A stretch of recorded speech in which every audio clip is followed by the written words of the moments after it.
Sri Maju Group mengambil tindakan tegas menamatkan perkhidmatan seorang pemandu bas ekspresnya selepas rakaman video memaparkan insiden tidak senonoh bersama seorang wanita di dalam kenderaan itu tular di media sosial.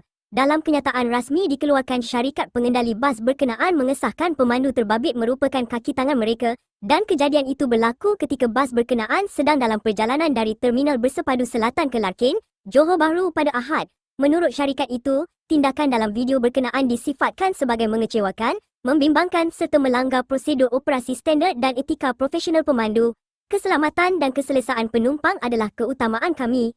Perbuatan tersebut adalah pelanggaran serius dan tidak boleh diterima sama sekali. Menurut kenyataan itu, sehubungan itu, Sri Maju Group memaklumkan beberapa tindakan telah diambil termasuk membuat laporan polis, menamatkan perkhidmatan pemandu terbabit serta melaporkan insiden kepada Agensi Pengangkutan Awam Darat untuk siasatan lanjut. Syarikat berkenaan turut memohon maaf kepada semua penumpang dan orang awam yang terkesan, selain menegaskan komitmen mereka untuk memperketatkan sistem pemantauan, termasuk pemasangan kamera litar tertutup dalam semua bas.